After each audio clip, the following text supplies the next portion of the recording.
क्या महादेवी वर्मा के द्वारा लिखा गया है हिमालय से। लेकिन हाँ भैया देखो, आप अगर ऑफलाइन पढ़ रहे हो तो यहाँ पर पढ़ ही रहे हो, ठीक। और ऑनलाइन आप अतुल कृष्णा ट्यूटोरियल पर पढ़ सकते हैं, ठीक। अतुल कृष्णा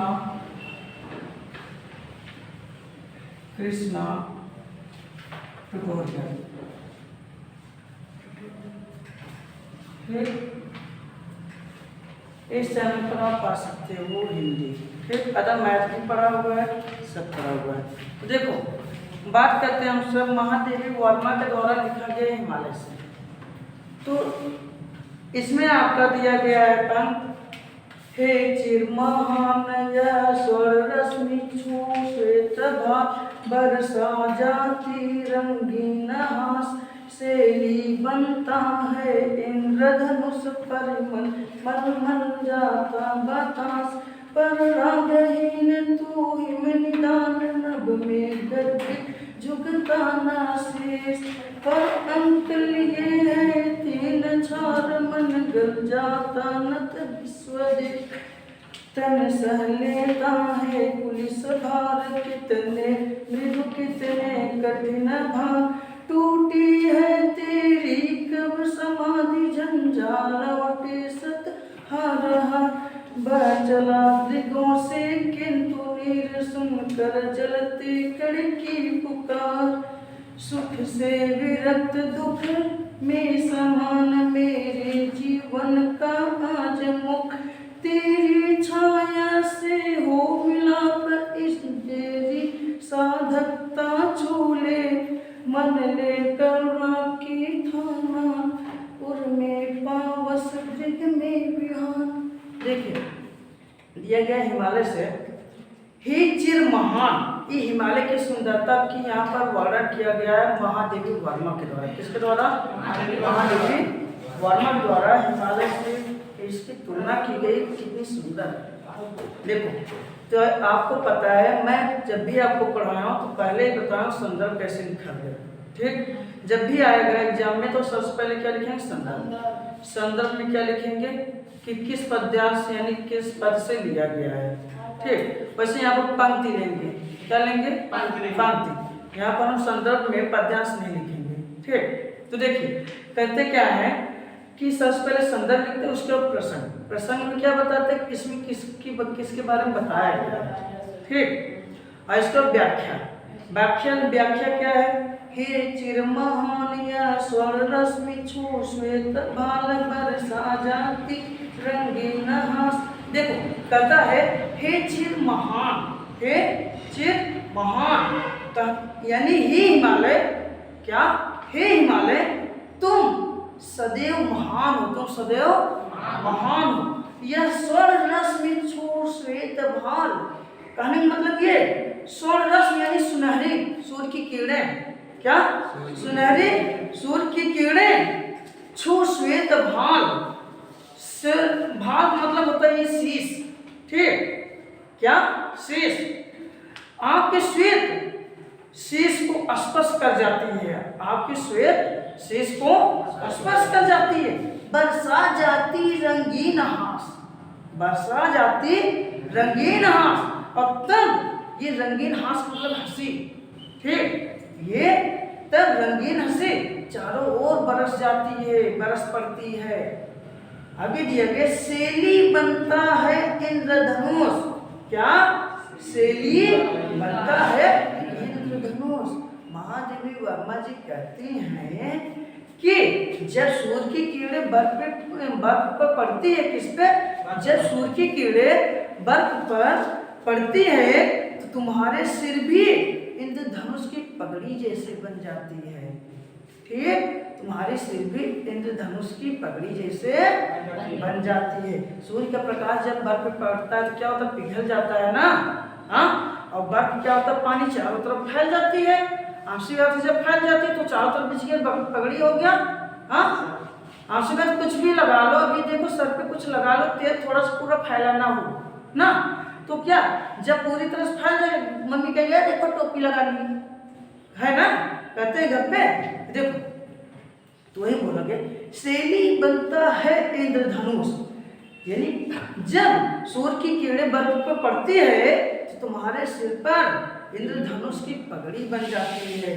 परिमल मल मल जाता बतास, परिमल मल मल जाता बतास, और तुम्हारे शरीर सुगंध का लेपन लगा जाता है। तुम्हारी शरीर जो है पूरी तरह सुगंधित हो जाती है, लेपन हो जाती है उसकी। लेपन मतलब लेयर जो लग जाता है, परत। देखो, पर रागहीन तू हिम निदान, पर रागहीन तू हिम निदान, कहने का मतलब ये है, हे हिमालय, क्या हे हिमालय, परंतु तू बैरागी हो, परंतु तू बैरागी हो। ठीक।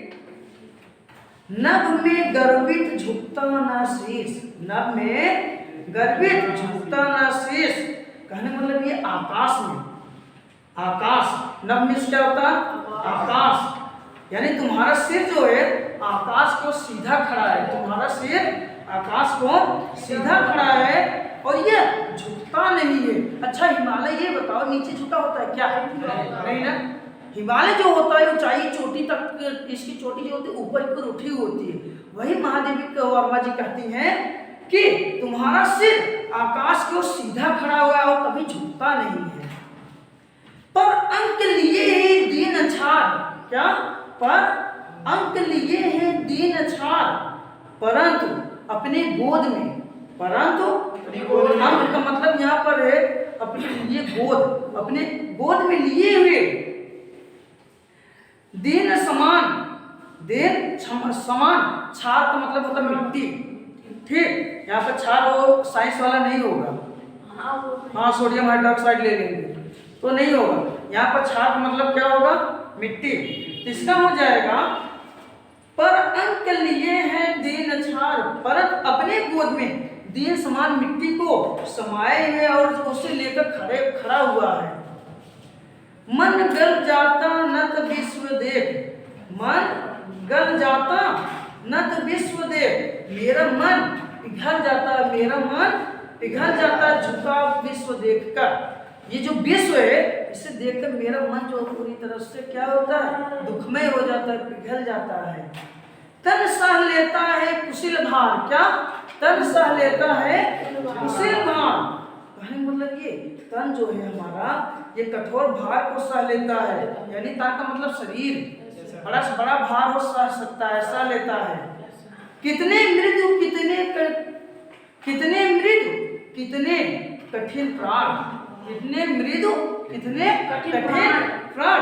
देखिए मृदु का मतलब कोमल, मृदु का मतलब कोमल और प्राण का मतलब जान। ठीक, देखो यहाँ पर कहते कितने मृदु कितने कठिन प्राण, तुम्हारे प्राण कितने कोमल कितने कठोर है, तुम्हारे प्राण कितने कोमल और कितने कठोर है। आगे बोलेंगे टूटी है तेरी कब समाधि, क्या?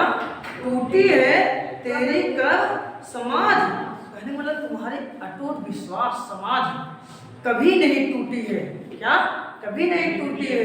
देखो ये अटीक पर्वत हिमालय है, ये एक ही बात पे ठाना रहता है, यानी हम सबको भी अगर मान लो हम सबको अगर कभी सफलता पाना है तो ये ठानना पड़ेगा कि हमें पढ़ना है, और बिना पढ़े कुछ नहीं होगा, ये जान लेना।